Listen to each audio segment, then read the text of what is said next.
Di video kali ini, kita akan membahas tentang apa itu controller PID. Simak baik-baik, dan sebarkan kepada teman-temanmu jika kamu anggap video ini bermanfaat.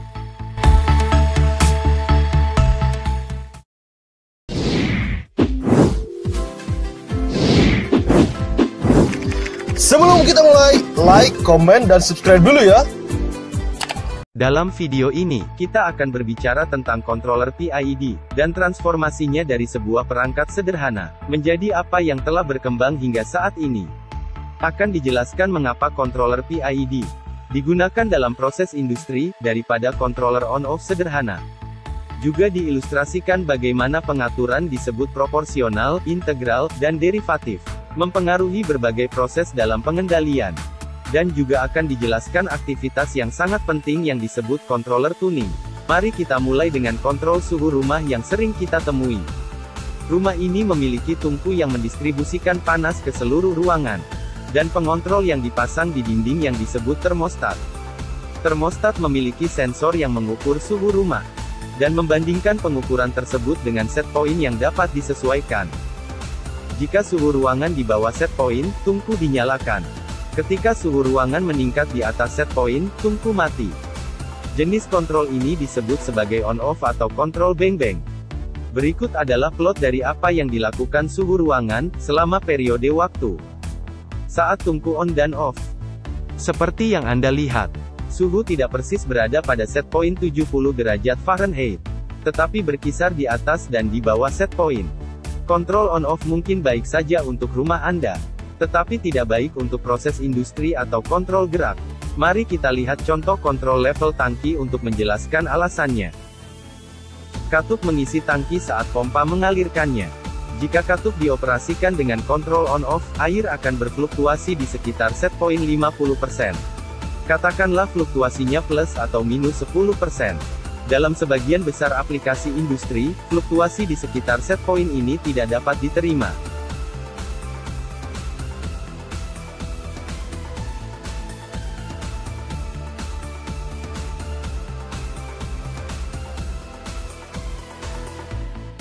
Sekarang kita dapat beralih ke pembicaraan tentang pengendali PID.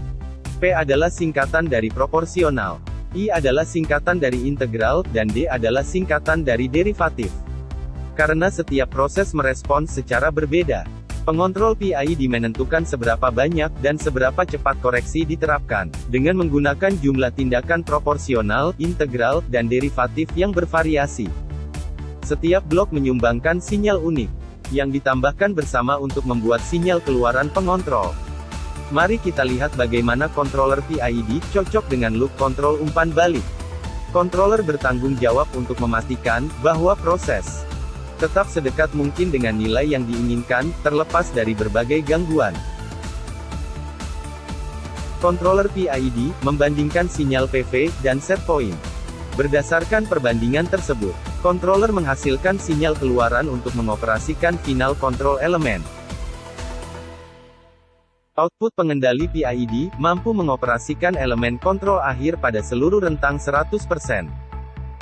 Kebanyakan controller PID modern adalah bagian dari PLC atau DCS. Dan dibuat dalam logika kontrol program menggunakan perintah blok.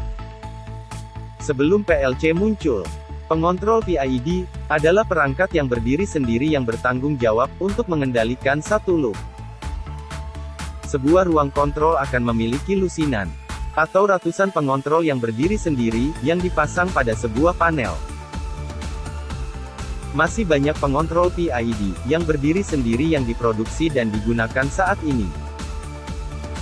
Oke, mari kita kembali dan berbicara tentang apa yang dilakukan oleh masing-masing komponen P, I, dan D dari controller PID.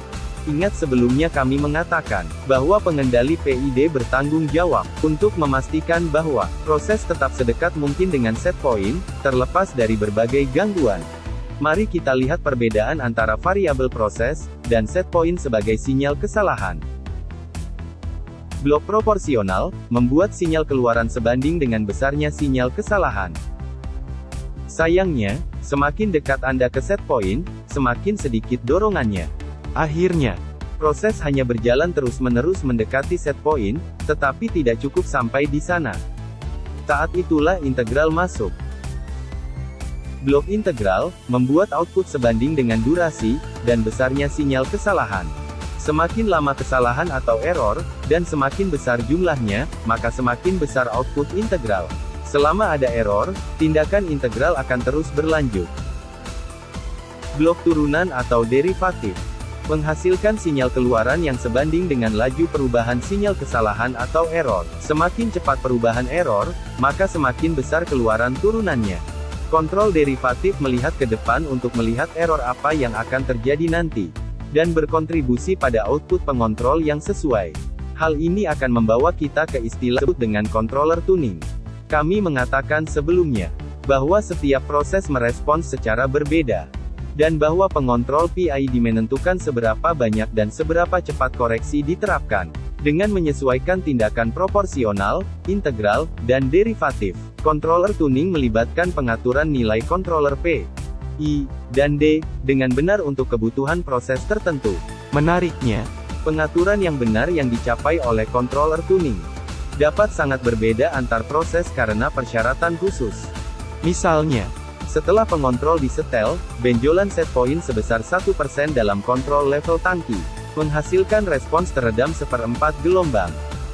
Jenis respons ini mungkin cocok dalam proses level tangki, tetapi bisa menjadi bencana dalam proses kontrol gerak. Ada banyak metode manual yang berbeda untuk menyetel pengontrol yang melibatkan pengamatan respons proses setelah menimbulkan perubahan set point pengontrol. Salah satu metode melibatkan peningkatan jumlah perubahan set point dan mengulangi prosedur sampai proses memasuki keadaan osilasi tunak. Metode penyetelan ini mendapatkan hasil yang memadai, tetapi seringkali tidak praktis dalam banyak aplikasi. Misalnya, seberapa praktiskah memaksa level fluida dalam sebuah tangki besar untuk mencapai osilasi kondisi tunak? Sebagian besar pengontrol proses, PLC, dan pengontrol loop DCS, yang dijual saat ini, memiliki kemampuan auto-tuning. Controller PID mempelajari bagaimana proses merespons perubahan set point dan pengaturan PID yang disarankan. Terlepas dari apakah parameter PID berasal dari metode penyetelan manual atau otomatis, penyesuaian tambahan seringkali diperlukan oleh profesional otomatisasi yang berpengalaman untuk mendapatkan respons yang diinginkan.